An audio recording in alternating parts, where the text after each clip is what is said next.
عمومی طور پہ جب نکاح ہوتا ہے تو خاتون نے گھر چھوڑ کے شوہر کے گھر میں آنا ہوتا ہے۔ ایک تہذیب اس گھر کی تھی، ایک اس نئے گھر کی ہے، اس میں تھوڑا سا تفاوت ضرور ہوگا۔ خاندانوں کے فرق سے تھوڑا سا فرق یہ ہوتا ہے۔ تو خاتون یا تو اس سانچے میں خود کو ڈھال لے، یا پھر وہ خاندان خاتون کے مزاج کے مطابق ڈھل جائے، دونوں میں سے ایک ہوگا، تب موافقت پیدا ہوگی۔ جب خاتون کی یہ ضد ہوتی ہے کہ میں جو کلچر، جو تہذیب اور جو مزاج رکھتی ہوں، یا جو رسوم و رواج میرے میکے خاندان کے تھے وہ فائق ہیں، اور اس خاندان کو بھی وہی مجھ سے سیکھنے چاہیے اور اس کے مطابق چلنا چاہیے، تو پھر مشکل ہوتا ہے، اس لیے کہ اس ایک کے لیے 10 خاندان کے لوگ نہیں بدل سکتے۔ تو اگر یہ اپنے آپ کو ان 10 لوگوں کے مزاج کے مطابق ڈھال لے، ایسا مزاج نہیں جو شریعت سے متفاوت ہو، عمومی طور پہ ہمارے جو معاشرتی معاملات ہیں اس میں اگر وہ اپنے آپ کو ڈھال لے تو یہ اس کے لیے آسان ہوگا۔ یہ جس جگہ گئی ہے وہاں جا کے اس مزاج میں، وہ کہتے ہیں نا کہ جیسا دیس ویسا بھیس، تو وہ وہاں جا کے اس بھیس کو پہن لے تو یہ عجیب نہیں لگے گی،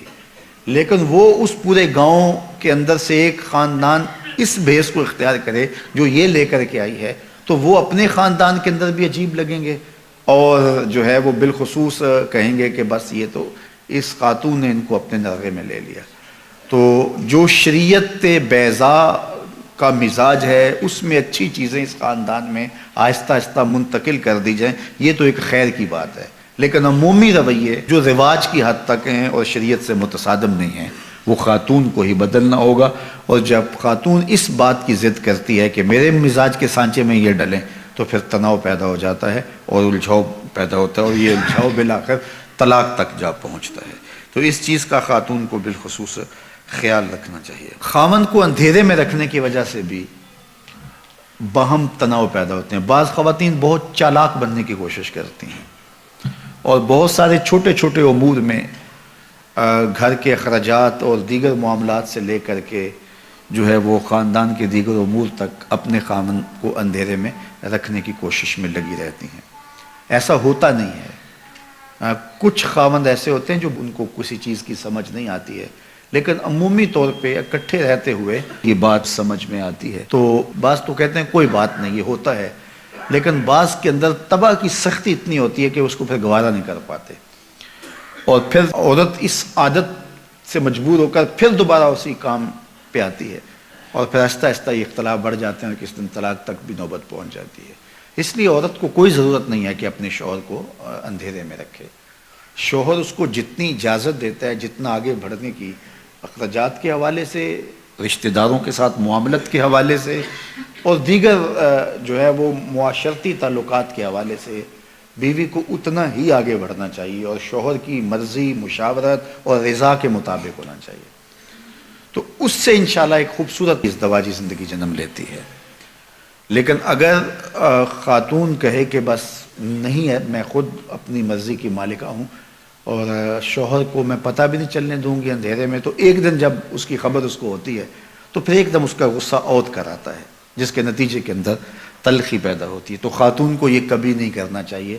شوہر کو کبھی بھی اندھیرے میں نہیں رکھنا چاہیے۔ اس کی زندگی کھلی کتاب کی طرح اس کے شوہر کے سامنے ہونی چاہیے۔ حتیٰ کہ اس نے اپنے ماں باپ کو بھی ملنے کے لیے جانا ہے تو اس کو چوری نہیں جانا چاہیے، اپنے شوہر سے پوچھ کے جانا چاہیے، اور اگر وہ اجازت نہیں دیتا تو اس کے لیے بھی شریعت نے ضابطہ دیا ہے کہ ایک مدت اس کی مقرر کی ہے، اور اس میں بھی سسرال کے حالات کی مطابقت میں کہا ہے کہ جو ہے وہ جا سکتی ہے، لیکن وہ شام تک گھر پلٹ آئے گی۔ اگر وہ اس صورت میں ہے کہ شوہر بہت ظالم ہے، وہ جانے نہیں دیتا، تو ظاہر ہے کہ قطع تعلقی تو نہیں ہوگی، تو وہ ایک مخصوص مدت کے بعد جو ہے وہ جا سکتی ہے، لیکن شام کو پلٹ آئے گی۔ لیکن عمومی طور پہ ایسے ظالم شوہر تو کم ہی ہوتے ہیں، عمومی طور پہ تو جانے دیتے ہیں، تو ان کی اجازت کے بغیر۔ اب اگر کسی وجہ سے وہ کبھی روک دیں، بعض حالات ایسے ہوتے ہیں معروضی حالات، تو پھر بیوی کو رک جانا ہی اس کے لیے عافیت ہوتی ہے۔ آج کل تو دیگر ذرائع سے حال احوال جو ہے وہ میکے کے معلوم ہوتے رہتے ہیں، تو اس لیے یہ کہنا کہ بس تم مجھے روک نہیں سکتے ہو تو میں جاؤں گی، تو یہ چڑ اور ضد پیدا ہوتی ہے اس سے، اور جس سے جو ہے وہ دوری پیدا ہوتی ہے۔ تو یہ چیز بہت غلط ہوتی ہے اور اس سے جو ہے وہ طلاق تک نوبت آتی ہے۔